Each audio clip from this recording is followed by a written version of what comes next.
Que a graça e a paz do nosso Senhor e Salvador Jesus Cristo esteja com a Igreja de Deus.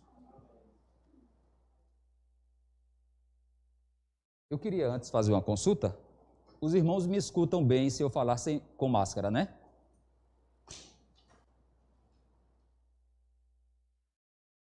Meus irmãos, pela graça de Deus, nós estamos na presença de Deus. Somos gratos ao Senhor por essa oportunidade que a sua graça nos proporciona. Estamos adorando, louvando a Deus. E agora nós vamos meditar na palavra santa do Senhor. Nós vamos abrir a Bíblia em 2 textos.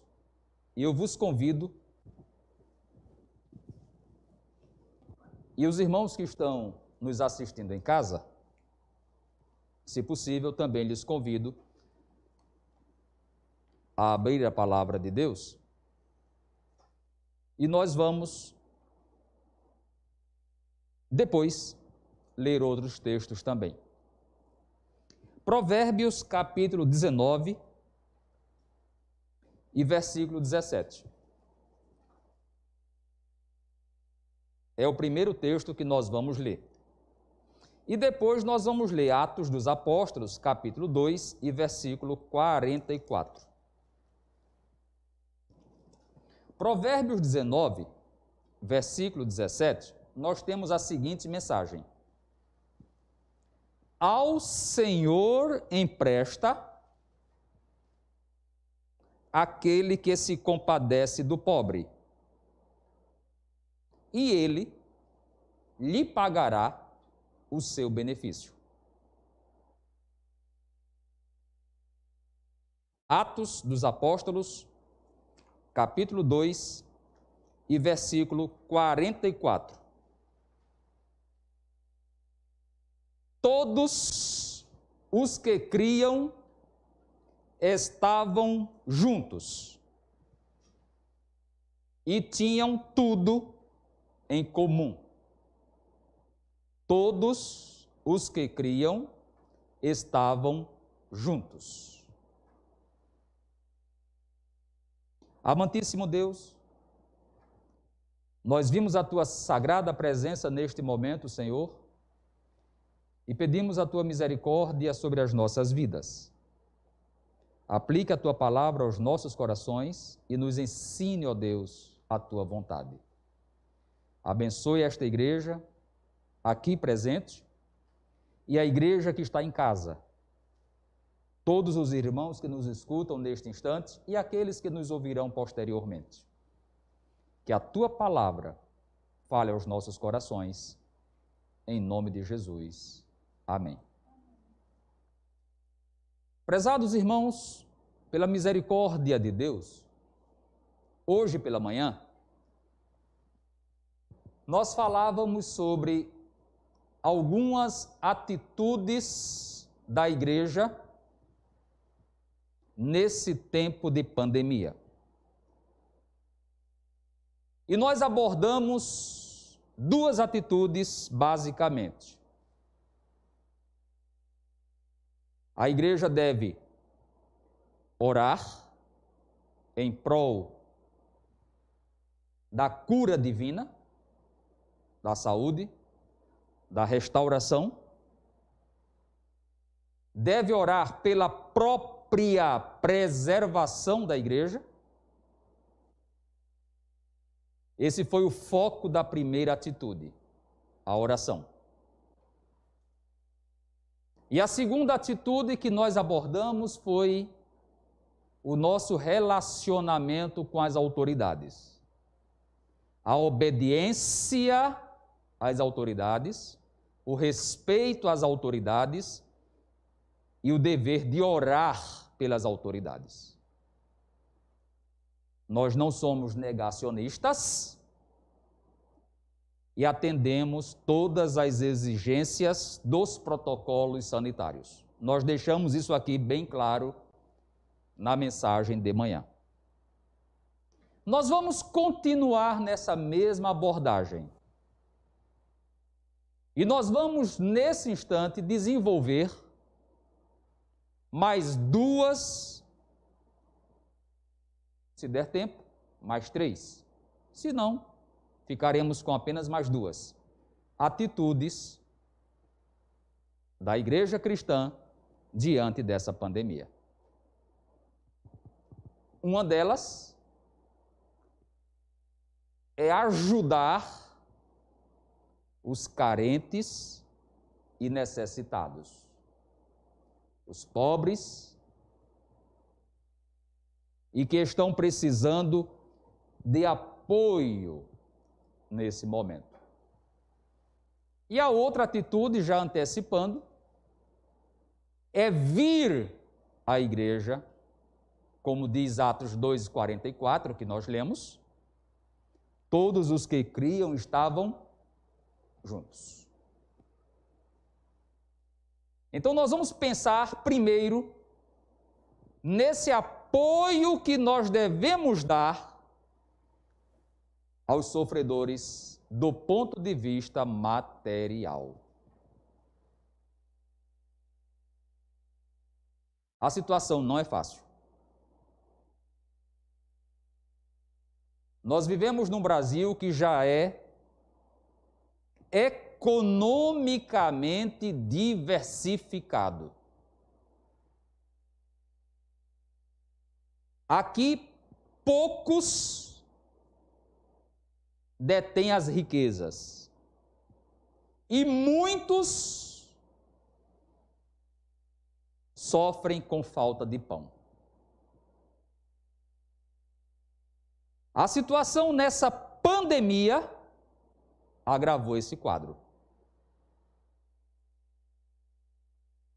Nós estamos com muitos irmãos, inclusive crentes de igrejas, desempregados.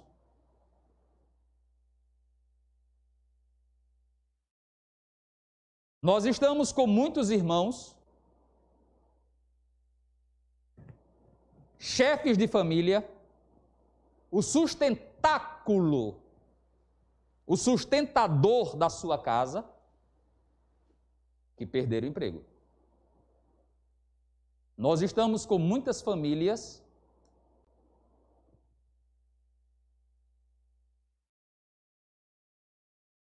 com geladeiras vazias.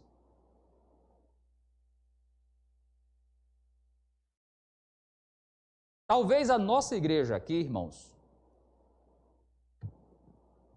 talvez nós não sintamos, eu falo aqui da nossa congregação aqui, da nossa reunião aqui, a 7ª Igreja Presbiteriana de Maceió. Talvez nós não tenhamos tantos membros aqui, sofredores nesse nível.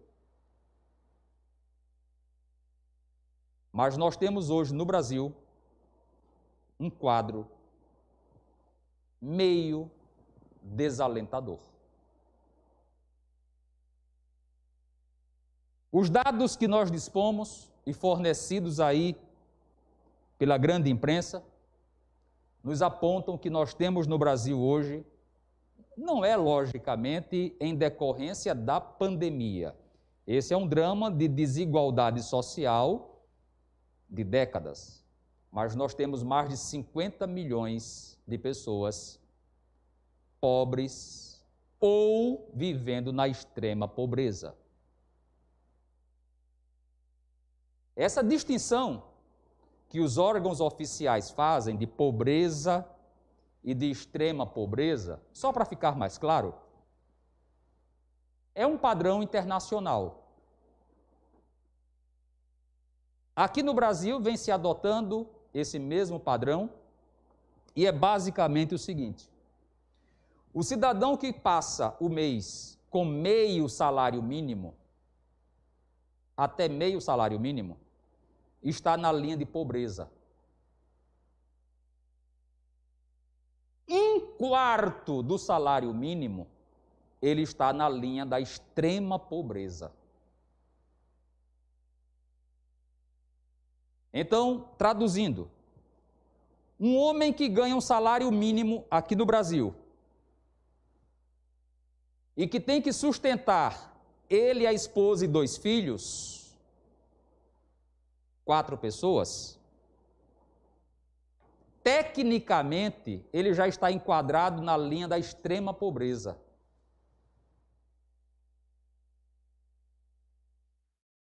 E muitos, infelizmente, perdendo o emprego. Nós temos no Brasil, hoje, de acordo com a Organização para as Nações Unidas, na área da alimentação e agricultura, a FAO, pouco mais de 10 milhões de brasileiros passando fome.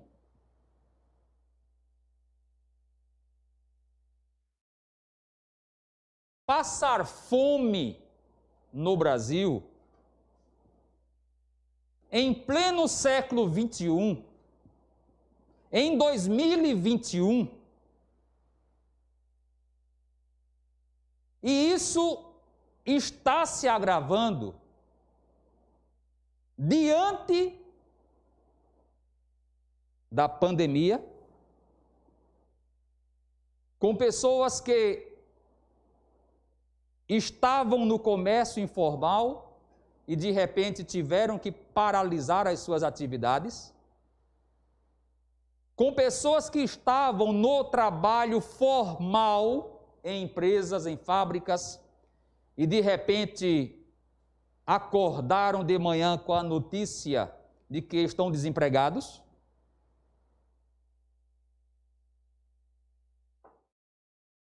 Numa situação absolutamente, para alguns, desesperadora. Passar fome no Brasil, para alguns, significa não ter o que comer garantido amanhã. Conseguiu até comer alguma coisa hoje, mas não garante as 3 refeições básicas. Em 2014, até recentemente, o Brasil fazia parte do mapa da fome.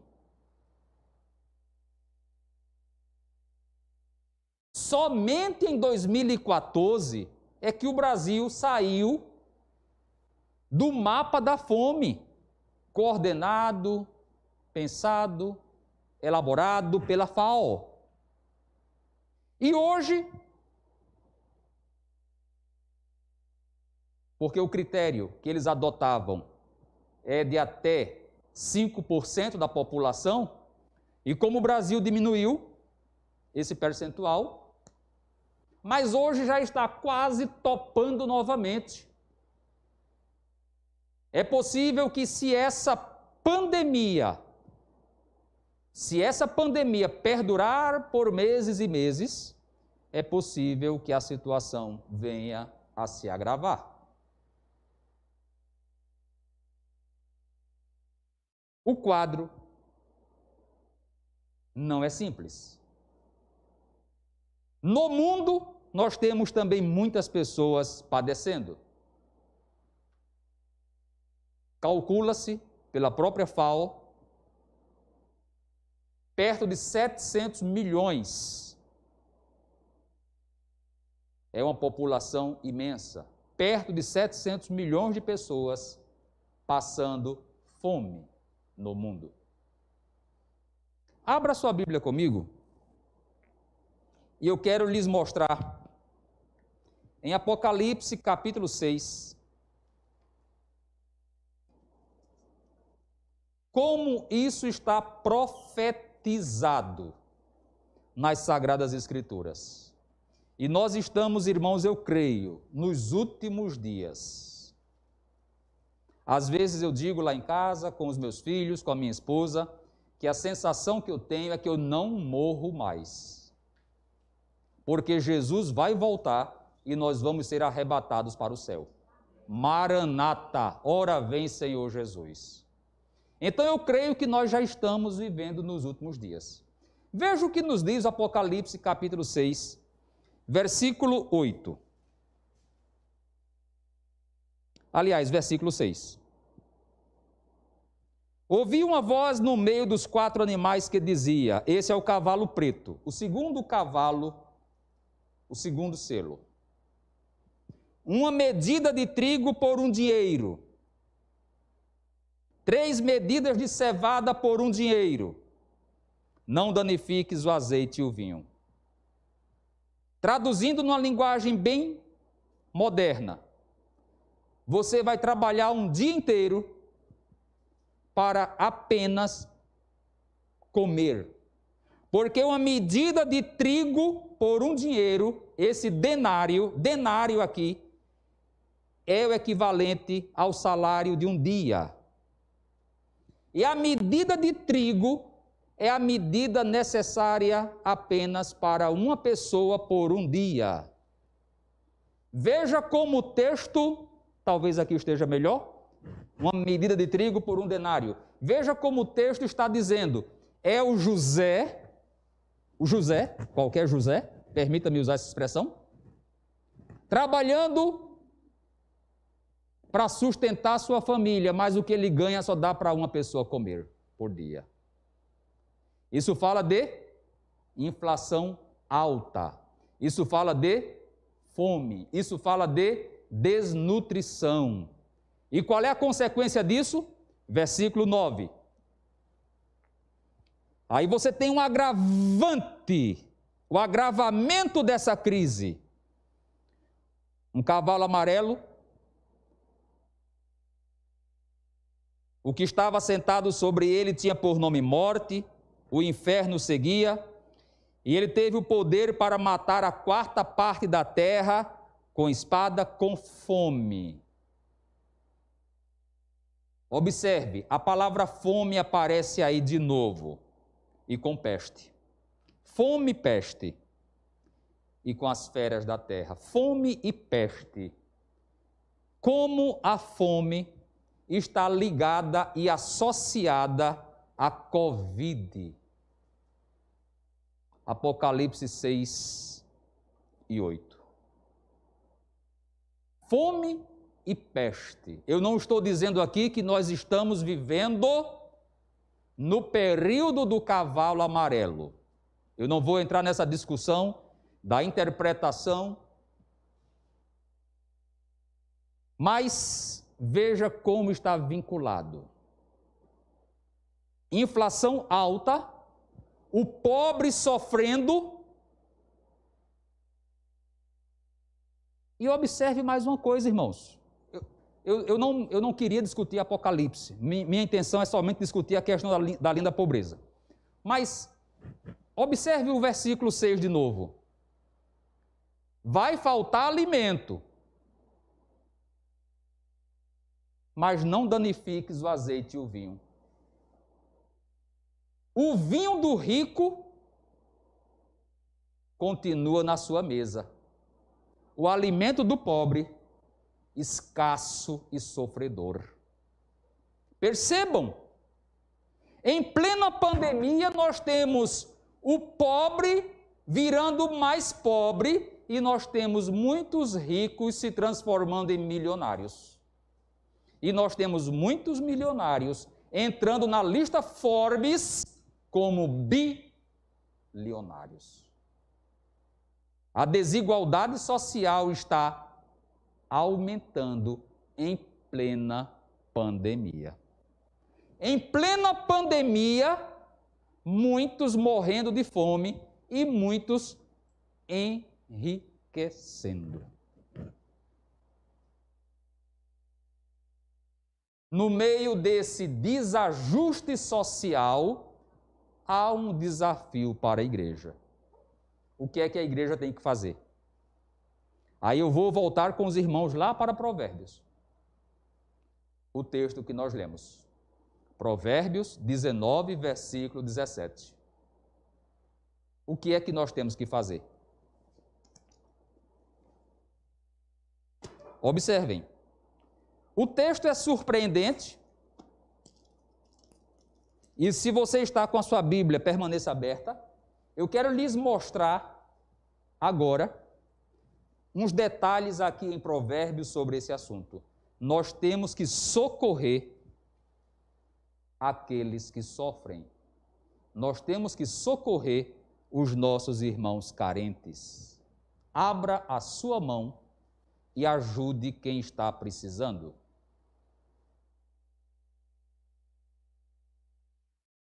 Eu li Provérbios 19, 17, não foi? Agora permaneça com a sua Bíblia aberta.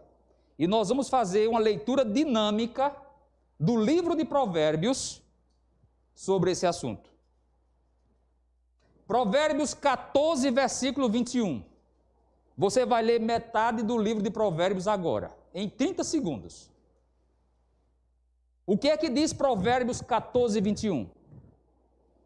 O que despreza o seu companheiro peca, mas o que se compadece dos pobres é bem-aventurado.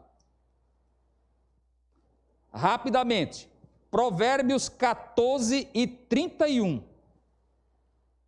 O que oprime ao pobre insulta aquele que o criou. Cuidado. Você pode estar insultando a Deus se oprimir um necessitado. Mas aquele que se compadece do necessitado honra a Deus. Prosseguindo.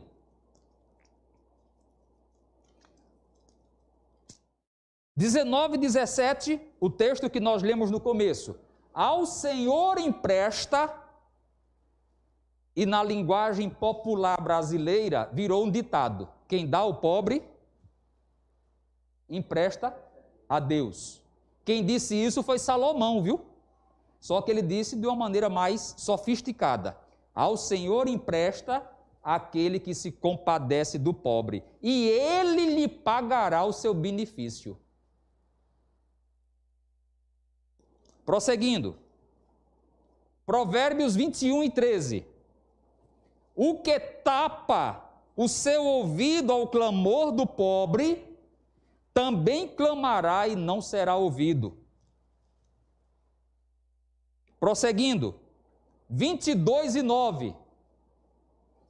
O que é de bons olhos será abençoado, porque deu do seu pão ao pobre. Será abençoado, porque deu do seu pão ao pobre. Prosseguindo.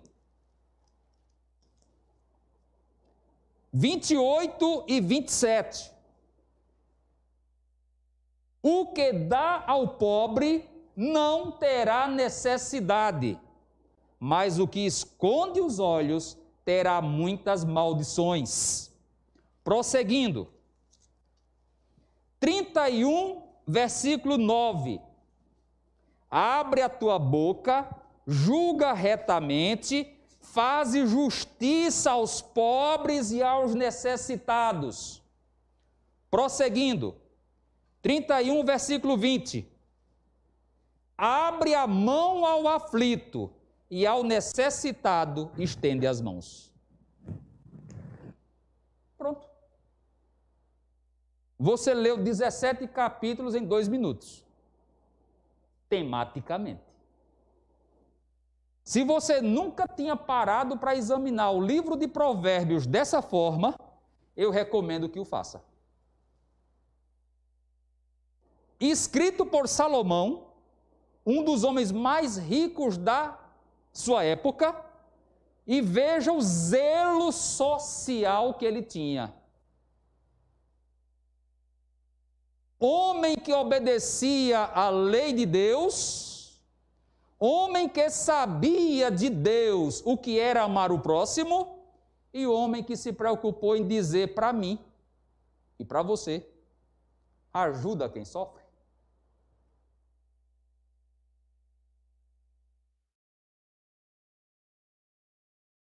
Nós estamos chegando, irmãos, segundo as expectativas, até o final do ano,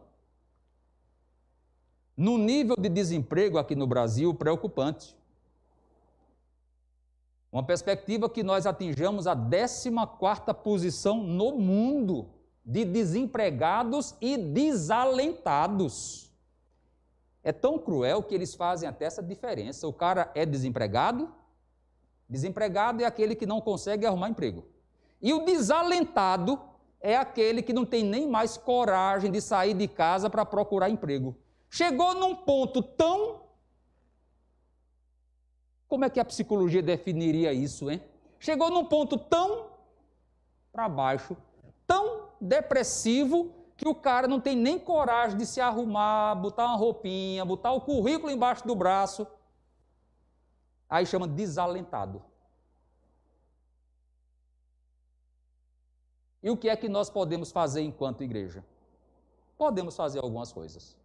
Algumas igrejas fazem de forma institucional. Nós podemos fazer também. Programar um sopão, programar um trabalho à noite com comunidades carentes, programar alguma coisa finais de semana. Enfim, nós temos condições de fazer isso. Também temos condições de fazer individualmente. Faça. Não precisa fazer muita coisa, não. Mas o que é que eu tenho que fazer, irmão Jorge? O Espírito Santo de Deus vai lhe dizer.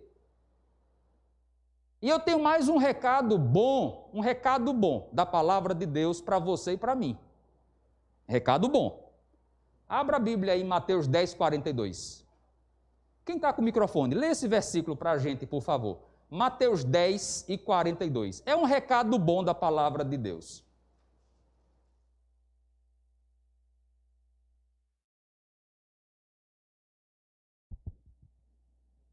Mateus 10 e 42.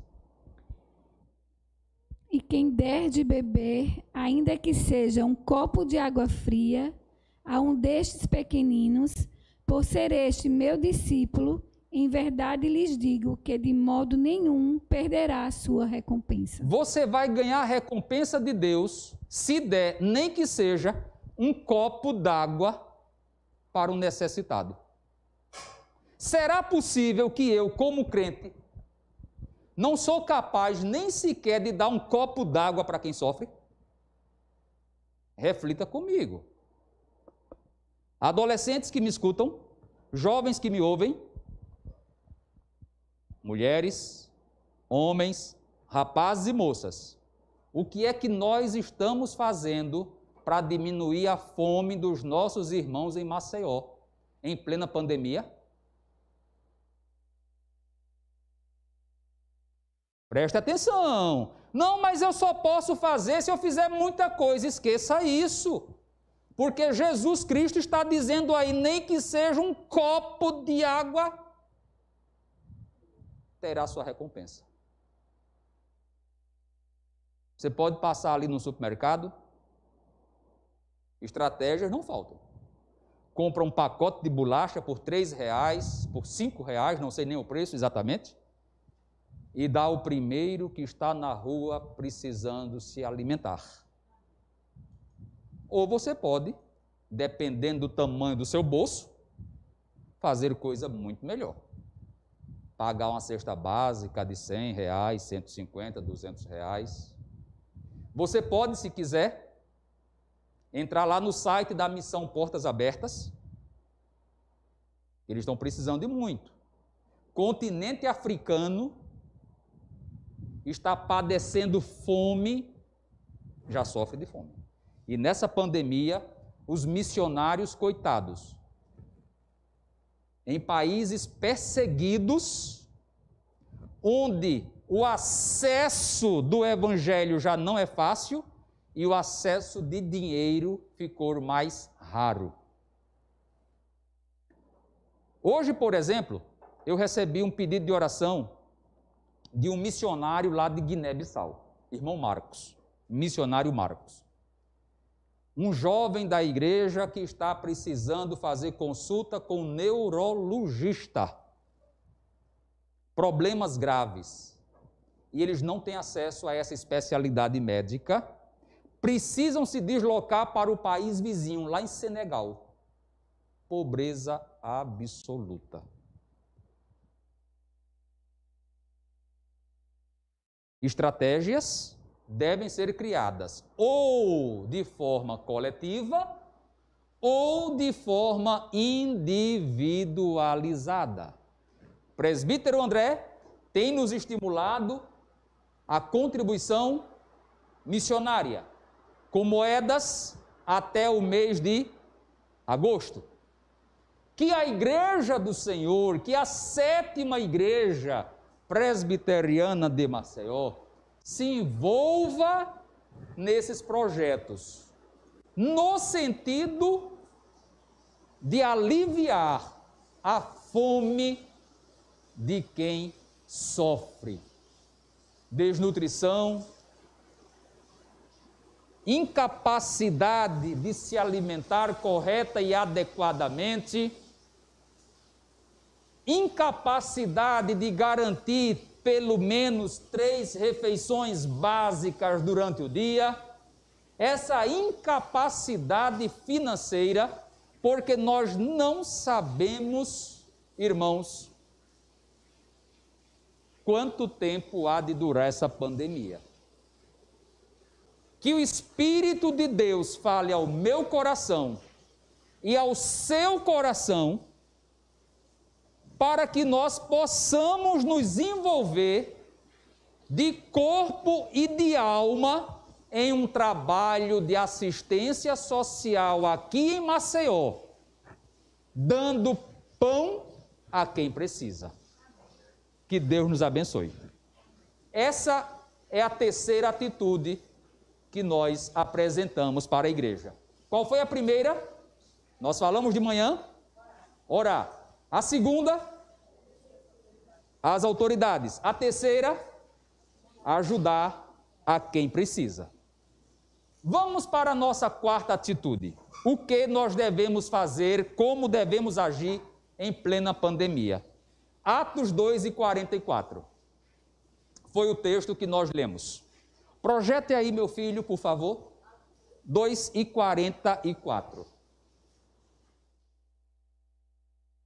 E aí, irmãos, eu vou fazer umas 2 ou 3 observações sobre esse assunto. Atos 2:44 diz que todos os que creram estavam juntos.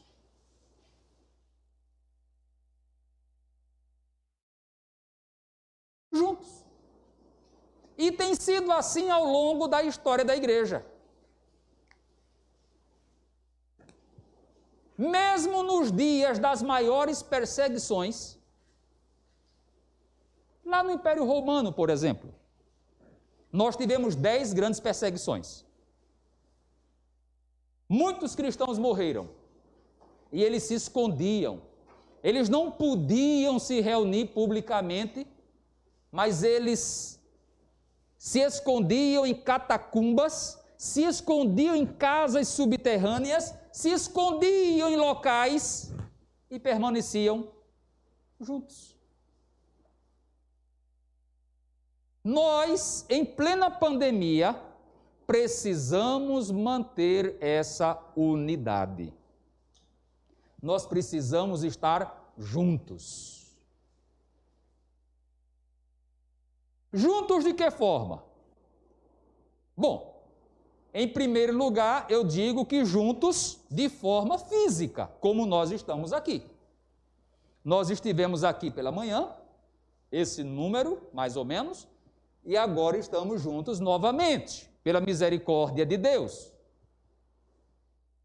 Se alguém não pode comparecer à igreja por conta das suas peculiaridades pessoais, nós temos aqui irmãos e irmãs, em função de sua idade e em função de comorbidades, que não é adequado a sua presença física nesse momento, mas que permaneçam unidos de forma virtual. Nós estamos sofrendo, irmãos, algumas dificuldades. E aí, inevitavelmente, eu vou me reportar a alguns fatos que têm sido discutidos ao longo dessa semana. Já falei rapidamente de manhã, vou ter que repetir agora. Nós passamos por uma sessão plenária lá no Supremo Tribunal Federal, em que o Supremo Tribunal Federal disse que é legítimo governador, prefeito fechar a igreja, para os irmãos, para os crentes não se reunirem por conta da pandemia. O Supremo disse isso. Com muito respeito às suas excelências, os senhores ministros do Supremo, eu faço algumas ponderações. Eu gostaria muito, se não for pedir demais, que o ministro Gilmar Mendes viesse conhecer nossa igreja.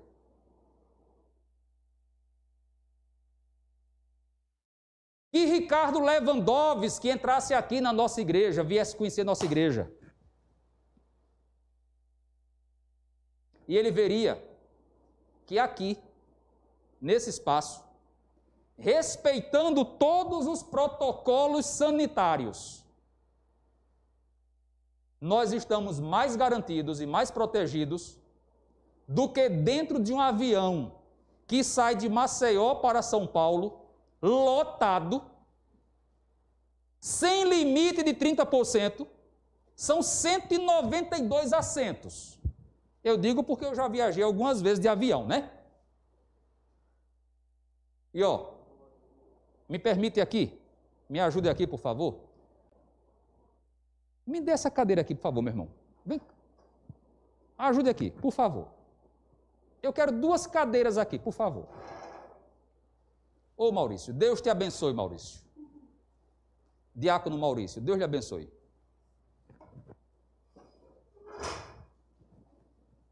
Nós respeitamos, muito obrigado. Nós respeitamos o distanciamento social aqui. Mas no avião é assim, Eu não sei se o pessoal de casa me vê, né? Vê? Eu estou aqui. Eu não vou pedir para ninguém sentar aqui, não. Mas a outra pessoa que está aqui do meu lado. Exatamente do meu lado. E tem mais um aqui. Pode ser da mesma família e pode não ser da mesma família. Não é verdade? Aqui, nós estamos cumprindo os protocolos. Nós temos que respeitar aqui 30%. E somos gratos a Deus porque o governador do estado, senhor Renan Filho, mesmo na fase vermelha, manteve as igrejas abertas. Acertou. Parabéns, governador. Deus lhe abençoe. Esperamos também em Jesus e em Deus que o prefeito de Maceió sancione a lei que a Câmara de Vereadores de Maceió aprovou, reconhecendo as igrejas como serviço essencial. Que Deus abençoe que isso aconteça.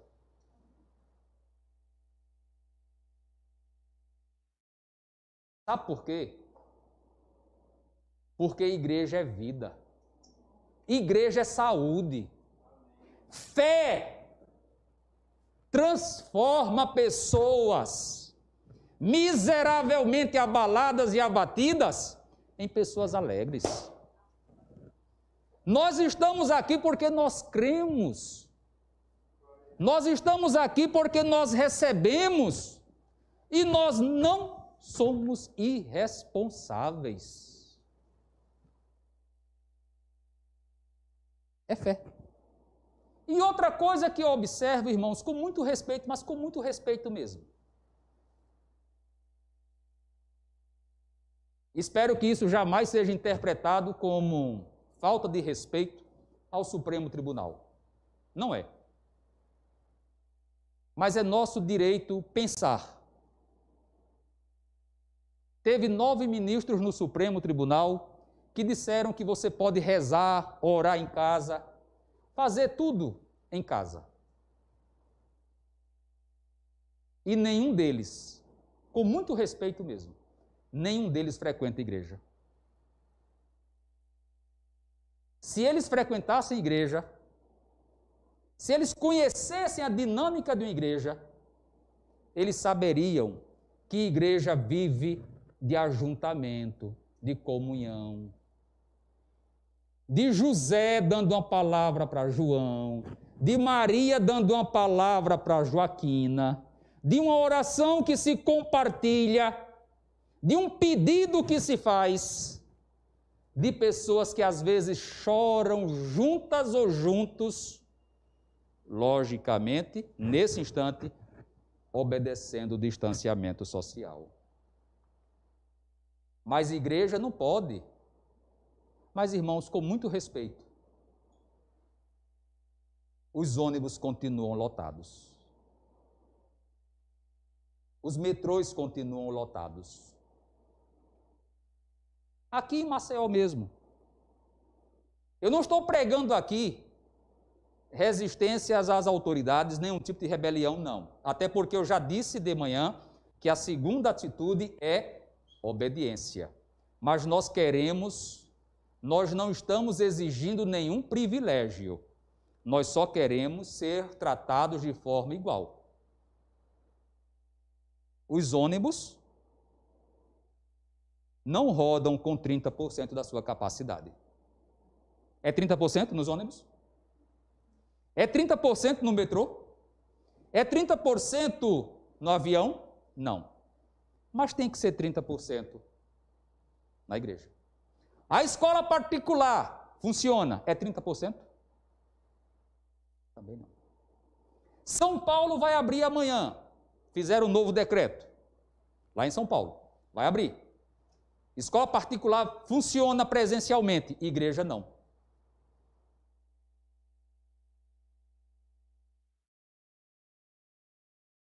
Precisa orar. E muito. Eu vou repetir o que eu disse de manhã.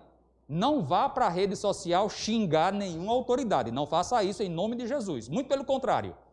Apresente nas mãos de Deus. Quem há de resolver esse problema de funcionamento regular das igrejas é o nosso Senhor e Salvador Jesus Cristo. Amém? Permita-me ainda outra observação. E essa eu já publiquei aqui no grupo da igreja. Você sabe que a Organização Mundial de Saúde, em seus tratados e documentos, em nenhum momento, mandou fechar a igreja? Eu vou repetir. A Organização Mundial de Saúde, em nenhum momento, mandou fechar igrejas. Muito pelo contrário. Me permita ler aqui. Eu já publiquei isso no grupo da igreja, e amanhã, se Deus permitir, ou hoje mesmo, eu publico o esboço dessa mensagem, de manhã e de noite. Mas olha, irmãos, está na página da OMS. Está em inglês.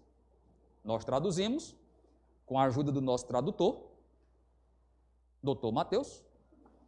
E a OMS diz o seguinte sobre o papel das igrejas na pandemia. Veja o que diz. Líderes religiosos, organizações religiosas e comunidades religiosas podem desempenhar um papel importante na salvação de vidas e na redução de doenças relacionadas ao Covid-19. OMS dizendo isso. Eles quem? Os líderes religiosos. São a principal fonte de apoio, de conforto, orientação e assistência médica direta e serviço social para as comunidades que eles servem. A OMS dizendo isso. Líderes religiosos de organizações religiosas e comunidades de fé podem compartilhar informações de saúde para proteger seus próprios membros e comunidades mais amplas que podem ser mais propensas a serem aceitas do que de outras fontes. A OMS está dizendo assim, um padre falando, um pastor falando, educando o povo com relação aos tratamentos e aos cuidados, ele tem mais peso do que os propagadores de fake news. Eles podem fornecer apoio pastoral e espiritual durante emergências de saúde pública e outros desafios à saúde, e podem defender as necessidades das populações vulneráveis. Os líderes religiosos são integrados em suas comunidades por meio de redes de serviço, rede de compaixão, e geralmente são capazes de alcançar os mais vulneráveis com informações sobre assistência e saúde e identificar os mais necessitados. Os líderes religiosos são um elo crítico na rede de segurança para pessoas vulneráveis em sua comunidade religiosa. Isso aqui está na página da OMS.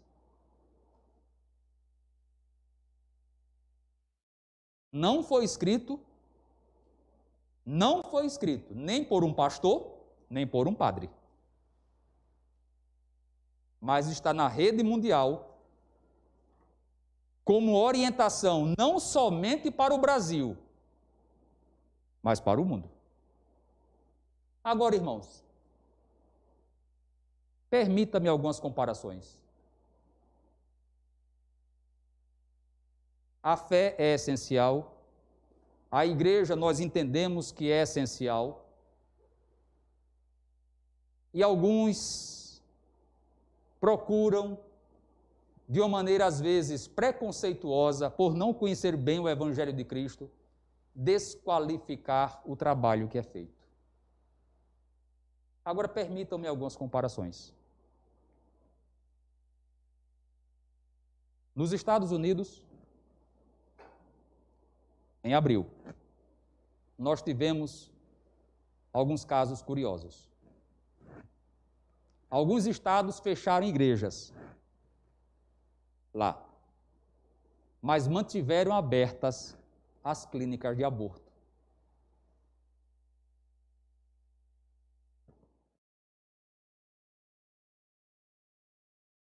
Igreja, preste atenção, em plena pandemia, igreja pode fechar. Clínica de aborto é para ficar aberta. E por falar nisso, eu me lembro de outra coisa. Não sei quanto tempo eu tenho ainda. Dá tempo de dizer isso. Tem mais alguns minutos. De março do ano passado a março deste ano, no mundo, morreram aproximadamente 3 milhões de pessoas com Covid. É muita gente. Muita gente. É muita morte. Muita gente morreu. Mas nós, como cristãos, nós defendemos a vida. Nós não defendemos a cultura da morte. Nós queremos defender sempre a vida. Só que, de março do ano passado até março desse ano, houve 51 milhões de abortos praticados. Quase uns 17, 18 vezes mais do que as mortes por Covid. E isso não choca. Entendam, eu não estou aqui querendo dizer que as 3 milhões de mortes por Covid são... Jamais eu quero ignorar isso. Nós clamamos a Deus pela vida. Mas nós, como cristãos, somos defensores da vida na sua integralidade. Dia 30 de dezembro, E eu fico admirado com isso, irmãos. Dia 30 de dezembro, em plena pandemia. Pandemia mundial. 30 de dezembro, a Argentina aprova uma lei permitindo qualquer mulher fazer aborto até a 14ª semana. E foi festa em Buenos Aires. Fogos. Explosão de alegria. Como é que você defende a vida na Covid e defende o aborto e a morte? Agora há pouco, no mês de março, lá na Espanha, foi aprovado pelo Parlamento da Espanha um projeto que permite a eutanásia. Eutanásia e o suicídio assistido. Aí eu fico admirado, porque nós estamos em plena pandemia, quando todos falam sobre vida e saúde, e o homem fazendo leis para a morte. Infelizmente, nós estamos verificando esses contrastes. Como Igreja de Cristo aqui na Terra, nós defendemos a vida, nós defendemos a saúde, nós defendemos que os irmãos e amigos se cuidem, mas nós defendemos a essencialidade do nosso ajuntamento e da nossa reunião, que é a nossa quarta atitude. Se não pode participar presencialmente, irmãos, participe, se envolva com as demais atividades da igreja. Falando agora especificamente para a 7ª igreja, nós temos culto de oração, reunião de homens toda terça-feira à noite de forma online. Se aproxime. Nós temos culto de oração toda quinta-feira para toda a igreja. Se aproxime. Nós temos culto de oração todo sábado de manhã às 8 horas da manhã. Se aproxime. Vamos ficar juntos. Nós precisamos estar juntos. Nessa pandemia, quanto mais a igreja estiver junta, orando, dedicando sua vida ao Senhor e clamando a Deus, sempre. Que Deus nos abençoe, irmãos, que o Senhor nos proteja e que nós possamos, ao longo desses dias e meses, manter essas 4 atitudes. Primeira qual é? Orar. A segunda? A terceira? A quarta? Comunhão da igreja, presencial ou virtualmente. Que o Espírito Santo de Deus fale aos nossos corações, que Deus nos abençoe. Amém.